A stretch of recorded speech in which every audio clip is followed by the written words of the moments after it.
everyone, Eve Anastasia again, and welcome back to my esoteric channel. So the last couple videos were a little choppy and long, so I'd like to condense things a little bit. My sister brought to my attention that maybe a 22-minute video won't hold people's attention, but there's a lot of stuff to cover, a lot of material to cover.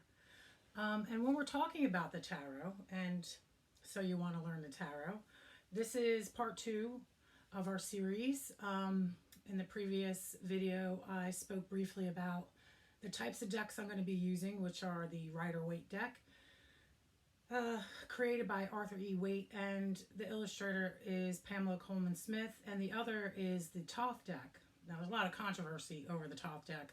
A lot of people will say it's the most horrible deck in the world. But I beg to differ. The Thoth deck will help us fine-tune our understanding of how elements work with each other. So to begin with, the Rider-Waite deck is the best deck we're going to be able to use to form a foundation in our tarot journey. Because from that deck, we can go to any deck whatsoever and have a very strong foundation in who we are as tarot readers.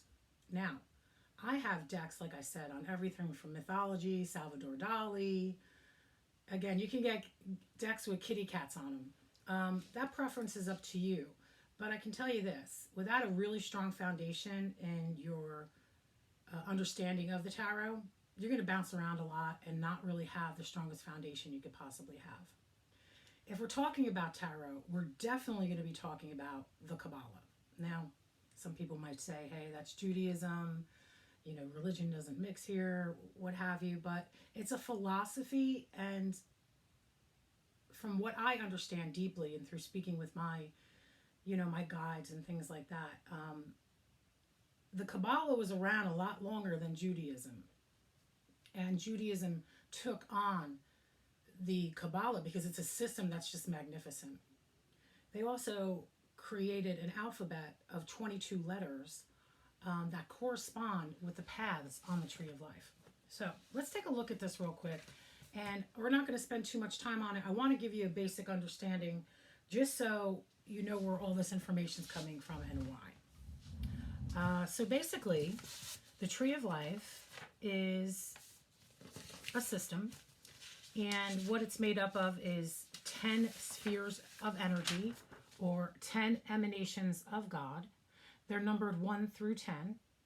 So if we're into numerology and we go back to 10, the number 1 plus 0 is 1. So it repeats itself, which brings us to the idea that we have actually multiple trees, one on top of the other.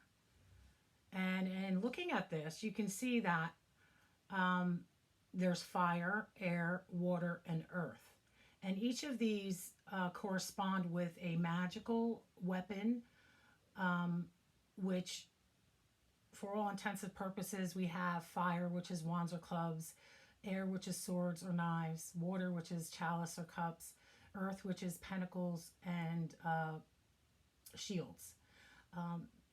There are different worlds. They mean different things. For instance, in Atziluth, we're dealing with fire, and this is the emanation. And if we move down a little bit further to air, we've got formative. And if we move down to water, we have creative. And if we move down to earth, we have the material world. And you can see, if you look at your deck, that these cards in their element definitely correspond to one of these worlds. So, like if we're dealing with emotion, we're dealing with cups. If we're dealing with intellectual things, we're dealing with air. That also relates to the zodiac, which we'll be covering in another part of this series, because you know what? We're going to be covering everything from divination to scrying to geomancia to aura therapy, chakras, meditation, shamanic drumming. We're going to touch it all. Anyway, to move past this, we do have these 4 worlds, and there is a tree numbered from 1 to 10 in each of the worlds. So if we look at that and we look at our deck, the basic numerology is 1 through 10. And then we have a page, a knight, a queen, and a king. Those are your court cards. But let's get back to the Kabbalah and just talk about it briefly. With the Tree of Life, there is what I covered before was the macrocosm, or how the world of Earth goes out to the moon. We've got Venus and Mercury, these sigils here, the Sun, Jupiter, Mars, the constellations of our zodiac, Saturn, and the first swirlings, or the premium mobile of the universe. But if we back into the tree, I did a cute little thing here, you can see that these Sephiroth, or spheres of energy, are also within us, all the way down to the solar plexus. You can see that little circle in the middle there. So we are a part of the universe, a microcosm, say. So they're numbered. They have a planetary influence. And if we look a little deeper into the Kabbalah, or Tree of Life, what we're seeing here too is that there are 22 paths that connect these Sephira, or spheres of energy. There's 22 of them, and they correspond with a Hebrew letter, and they correspond with a major arcana card, numbered 0 through 21. So we're going to get back to the major arcana cards, but I want you to understand that this system here is directly related to our tarot. There's no mistaking it. It's there in black and white. We can't deny that the Kabbalah is something that we're going to be tapping into. Each sphere of energy from 1 to 10 has an energy. In one part of this, we can understand it as positive and negative energy. If we come back to the tree, you can see here that we have a positive side that is active and masculine, and then we have a negative side, which is passive and negative, feminine. And then we have a middle pillar, which balances those things out. So even within us, we have a middle pillar, and those are directly related to spheres of energy in our body, which are chakra, which we'll cover at another part of our session here. But the Tree of Life is everything from duality to color to numbers to tones or invocations of words. So we talking about tarot, we're going to definitely be talking about Kabbalah. So to begin with, I just want to say that that's a brief introduction. If you have any questions about it or anything, you let me know in the comments, and I will definitely get back to you. But it's really great to be able to enhance our abilities by getting to know the Tree of Life better, for sure, no doubt about it. So I wanted to talk about tarot etiquette. Tarot etiquette is really important. We never, never, never touch someone else's deck without asking. Never. It's just a bad mojo. You're going to have bad juju. Something's going to happen. Like you're going to, fall down the steps or, bump into something and get hurt. There's just a subtle energy there where we just do not touch someone else's deck without asking. The other part too is the cleansing of cards. There's a lot of different things we can use. We can use things like, I don't know. I've got a bunch of stuff here. Selenite. Selenite is always a wonderful cleanser. You never have to cleanse one of these. I do sit mine in the sun or in the moonlight to cleanse it a bit on its own, and you never put it in water. Just basically putting something on top of this. This is a crystal I have here of smoky quartz and regular quartz, and I would lay it just on top of here to cleanse it.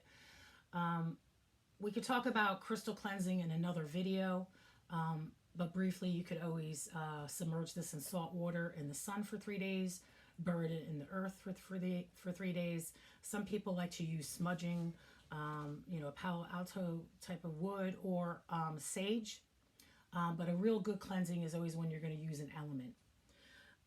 Also, with cleansing the cards, obviously smoke is wonderful, like sage. Frankincense is my go-to for everything because frankincense really cleanses everything to a molecular level. Storing your cards, it's important to store them somewhere where there's no energy that's going to get onto them.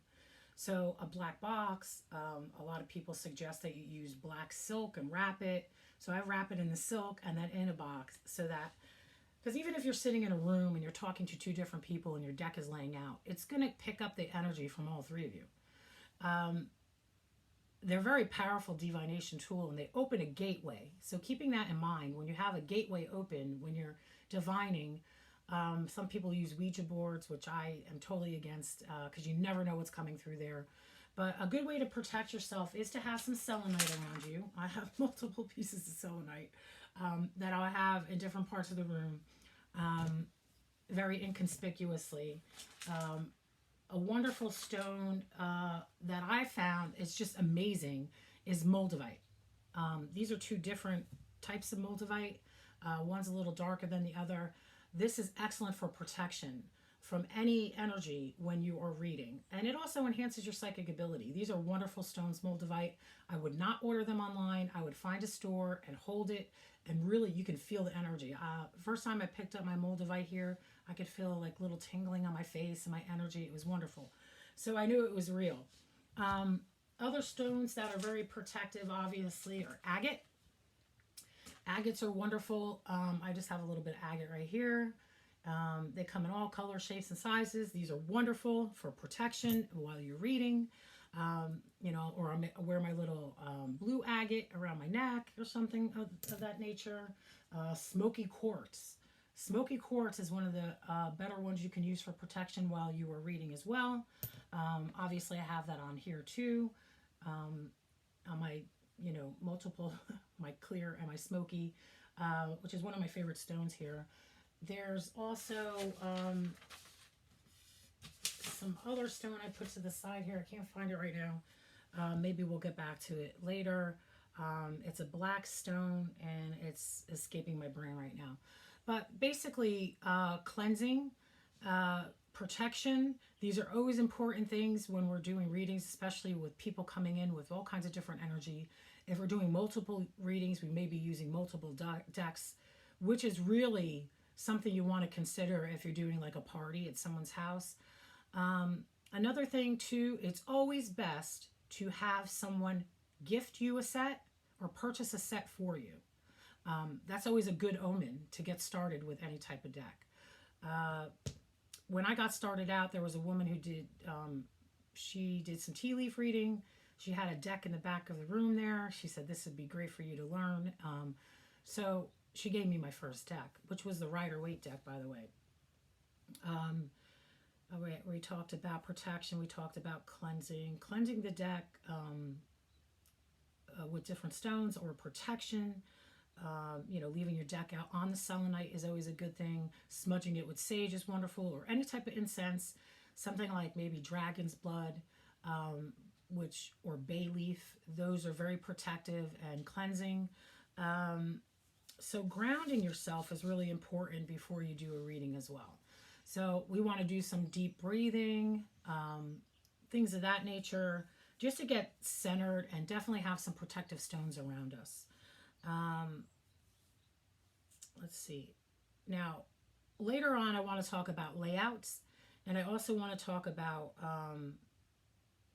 getting to know your cards better, how to bond with your cards. And that's going to be our very next video. So I'm going to wrap this up so it's not too long.